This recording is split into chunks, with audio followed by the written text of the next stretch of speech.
ધંધુકામાંથી જે ધર્મેશ ભરવાડની હત્યાનો આખો કિસ્સો સામે આવ્યો, આ આખા કિસ્સાને લઈ અને હાલ સમગ્ર ગુજરાતમાં ચર્ચાઓ થઈ રહી છે, પરંતુ આ આખા કેસમાં હવે એક નવી એફઆઈઆર દાખલ કરવામાં આવી છે.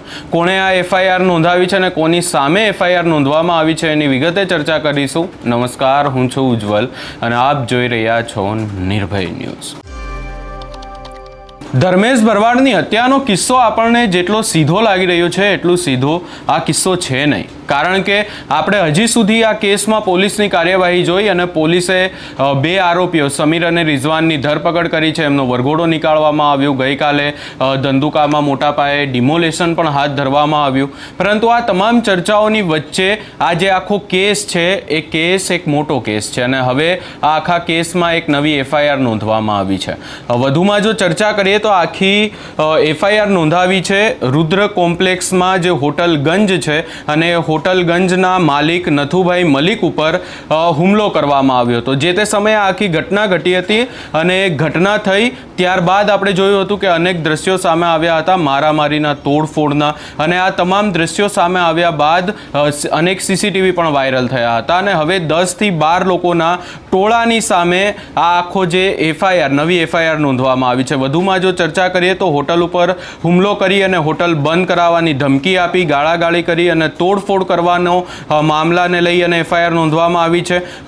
અને જો આખી વાતમાં ચર્ચા કરીએ કે જે હોટલના માલિક છે નથુભાઈ મલિક, એ ધંધુકાની આરએમએસ હોસ્પિટલમાં એમને વધુ સારવાર માટે ખસેડવામાં આવ્યા હતા. ત્યારબાદ એમની હાલત ગંભીર હોતા એમને અમદાવાદ સિવિલ હોસ્પિટલ પણ ખસેડવામાં આવ્યા હતા. સલીમ મલિક એ ધંધુકામાં એફઆઈઆર નોંધાવી છે સલીમ મલિક નામના વ્યક્તિએ, અને 10 થી 12 લોકોના ટોળા સામે રાયોટિંગ અને મારામારીના જે આખી બાબતમાં જે કેસ છે એને લઈ અને એફઆઈઆર નોંધવામાં આવી છે.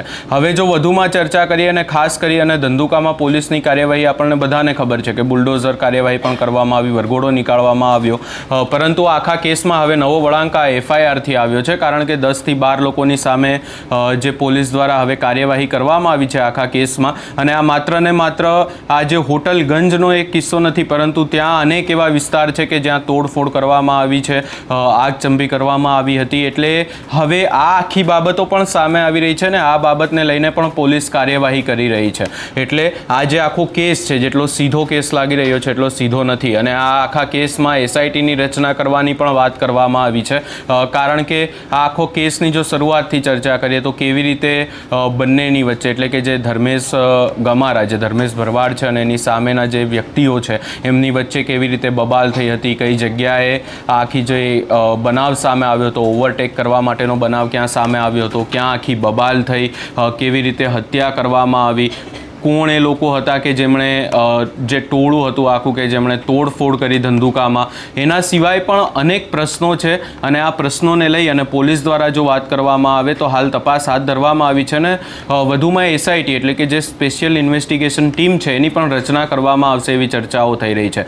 જો એસઆઈટીની રચના આખા કેસમાં થશે તો વધુ ખુલાસાઓ પણ આ કેસમાં થઈ શકે છે, પરંતુ હાલ પૂરતી જો વાત કરવામાં આવે આ સમગ્ર મામલામાં તો હવે આ વધુ એક એફઆઈઆર નોંધાઈ છે ને આ એફઆઈઆર નોંધાવવામાં આવી છે રુદ્ર કોમ્પ્લેક્સમાં જે હોટલ ગંજ હતા એ હોટલના માલિક નથુભાઈ મલિક ઉપર જે હત્યારો સાથે હુમલો કરવામાં આવ્યો હતો અને હોટલમાં તોડફોડ કરવામાં આવી હતી, એ મામલાને લઈને આ નવી એફઆઈઆર નોંધવામાં આવી છે. ને આ જે સલીમ મલિક નામના યુવક છે એમણે ધંધુકા પોલીસ સ્ટેશનમાં ફરિયાદ નોંધાવી છે.